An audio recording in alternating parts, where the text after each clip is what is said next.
அசைவது அந்த அசைவுக்கு நடனங்கள் இணையில்லையே. சிற்பம் கவிதை ஓவியம் மூன்றும் சேரும் ஓரிடம் கண்டேன் பெண்ணே நான் உன்னிடம். பெண்ணெல்லாம் பெண் போல இருக்க நீ மட்டும் என் நெஞ்சை மயக்க. பூமிக்கு வந்தாய தேவதை போலவே.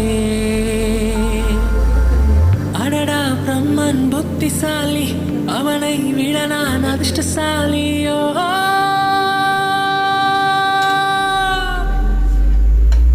ஓ சென்யோரிட்டா பேசும் மெழுகு பொம்மையே. ஓ சென்யோரிட்டா பேசும் மெழுகு பொம்மையே.